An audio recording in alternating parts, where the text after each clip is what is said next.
Dr. Sama Bilbao y Leon, Director General of the World Nuclear Association, is joining us. And Dr. Bilbao is going to be in conversation with my colleague, Heena Gambhir, news editor at Times Now. Can we have you back on stage as well? Welcome both.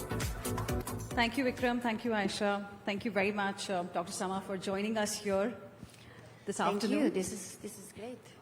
So we are going to be discussing Atoms of Change, the nuclear promise. It's a very different subject. It's new, it's evolving, it's expanding, and that's the reason why we are discussing it today. There are immense possibilities when it comes to nuclear energy, but at the same time, there are perceptions that people create around nuclear energy. There are misconceptions as well. So I want to begin by asking you, what is that one big misconception that you want people to forget when it comes to nuclear energy, when they think about nuclear energy and the possibilities that it can really bring?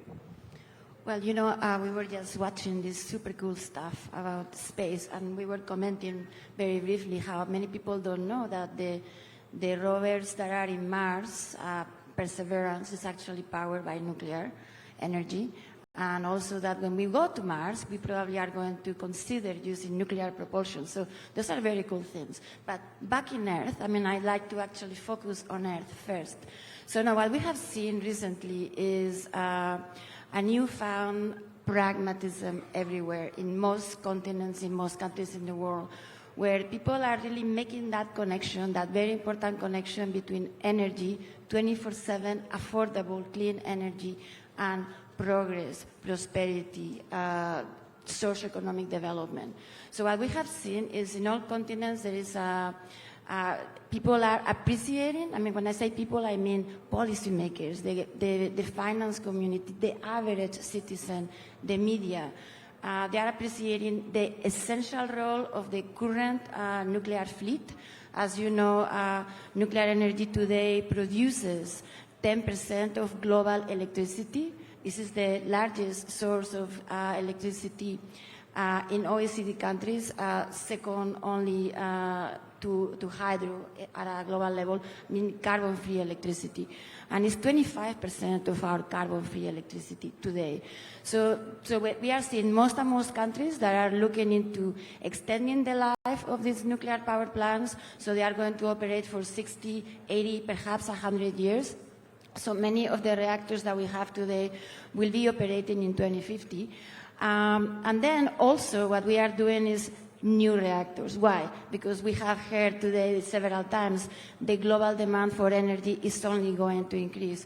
So nuclear energy is going to need to expand also. So we are seeing many countries in all continents looking forward to advanced reactors, whether they are small, medium, large, or super, super small.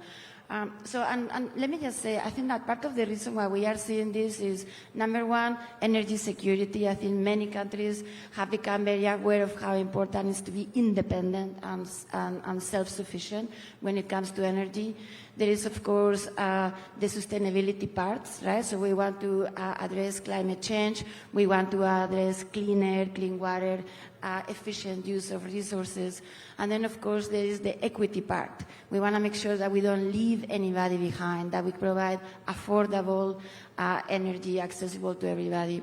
And then the last thing that I will say that is relatively new, that we have heard also here and there today, is the very important role of the intensive energy users. They have recognized that they need 24/7 energy, and they are turning back to nuclear energy among other energy sources.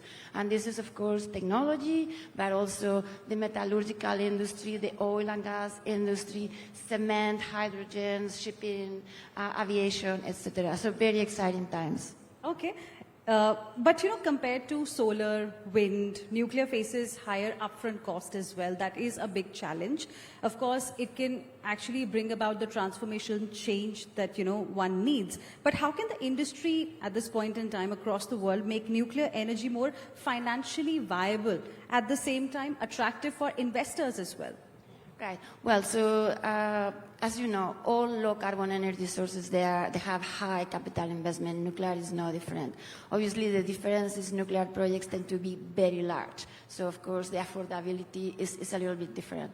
So, but we are seeing that ultimately, a nuclear project is cost-effective compared to all other low-carbon energy sources. So, for example, we have examples, Olkiluoto 3 in Finland. When it entered into production, the price of electricity in Finland lowered 75%. So this is obviously very important. And also very important is the fact that nuclear energy is essential to the system. It's not just the generation, it's the stability, the reliability, the resiliency that brings to the system that is also very important. So what we are seeing right now is that the finance community is definitely understanding much better what it takes to invest in nuclear projects.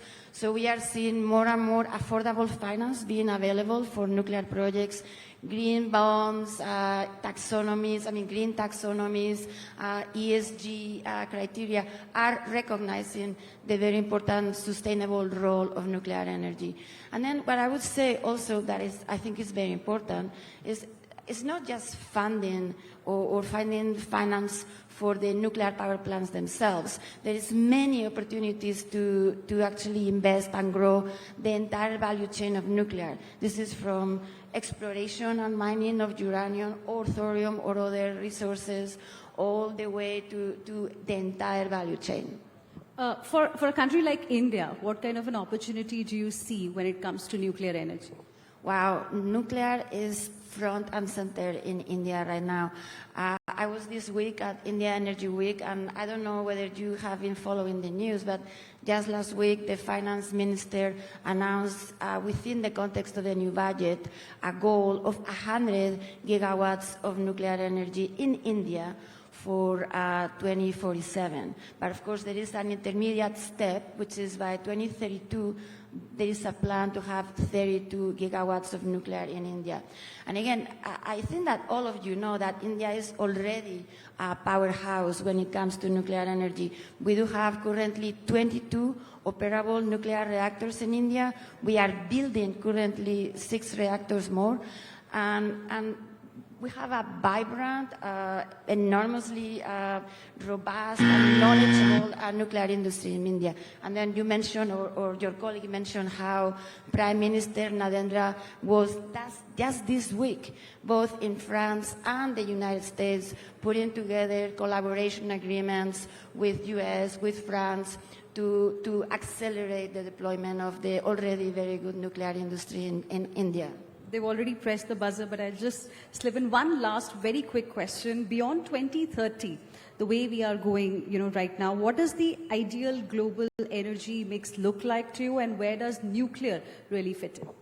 Well, I don't think that there is one ideal mix. I think that each country will organize their own energy mix the best way for them. But in any case, in many countries in the world, there will be an important role for nuclear energy. So I think you know that at COP28, nuclear energy was recognized as one of the key technologies that needs to be accelerated if we are serious about meeting Paris Agreement goals in a timely, sustainable, cost-effective, and very importantly, equitable manner.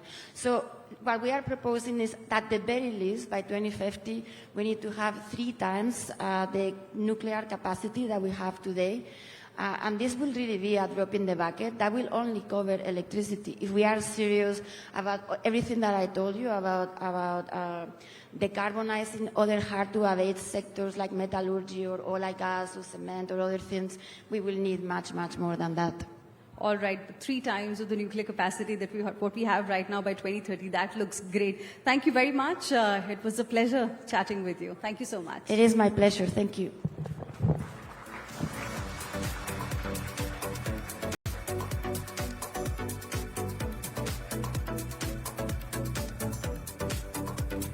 The conversations get more and more interesting as we go along. Thank you very much for joining us with your insights, Dr. Sama Bilbao y Leon, Director General of the World Nuclear Association. And Heena, thanks very much for conducting that for us.